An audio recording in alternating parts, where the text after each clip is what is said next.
खुलुमबाय गोजोन फुंबिलिनि गासैबो बड'लेण्ड बुब्लिनि अनसायगिरिफोरखौ बरायग्रोबाय। दिनै 2 फेब्रुआरि समबारनि फान्जामुथिखौ फरायथिनो लादों आं हिना ब्रह्मआ। फान्जामुथिनि गिबियाव दं मेष राशि।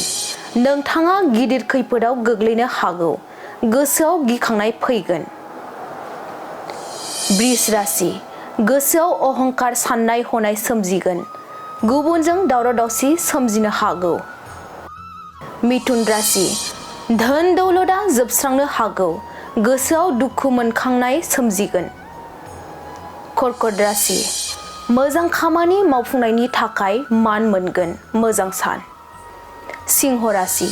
गोजौ फारसे दावगालांनो नाजानायाव गुबुना हेंथा होनो हागौ, दुखु दाहाजों साना बारलांगोन। कन्या राशि। फालांगि बिथिङाव जौगागोन, गोजौ फारसे दावगालांनो हागोन। तुला राशि। धोन दौलत आरजिना लानो हागोन, फालांगि बिथिङाव मोजां सान। वृश्चिक राशि। नंखाय दायनि थाखाय बांसावजानो हागौ, समाजाव गाज्रि मुं गोसारगोन। धनु राशि। नखरनि रां रुफाफ्रा जोबस्रांगोन, खैफोद सोमजिनो हागौ। मकर राशि। सानै आंगोनि गेजेराव मोजां मोनलायनाय सोमजिगोन, अनलायनाया बांगोन। कुम्भ राशि। नोंथांनि गोसोआव गोथार साननाय हनाय सोमजिगोन, गोसोआव गोजोननाय फैगोन। मीन राशि।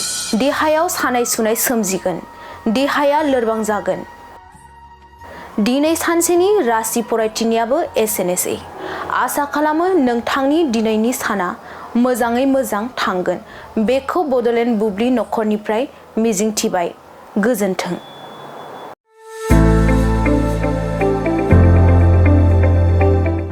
गोजोनथाव खौरां। क'क्राझार सहरनि साखाथियाव थानाय तितागुरि मानास पाब्लिक स्कुला लानानै फैदों गोजोनथाव खौरां।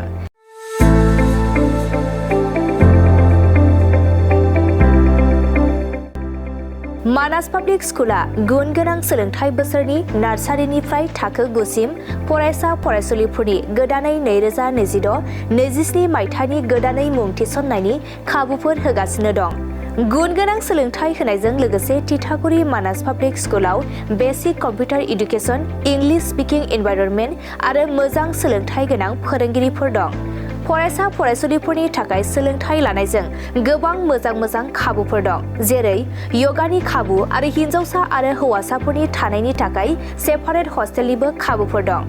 नोंथाङा आबुङै मिथिबावनो थाखाय थोंजोङै नैबे 600083286000489621 आरो 9101008849 जानबुं नम्बराव खौरां लाहरनो हागोन।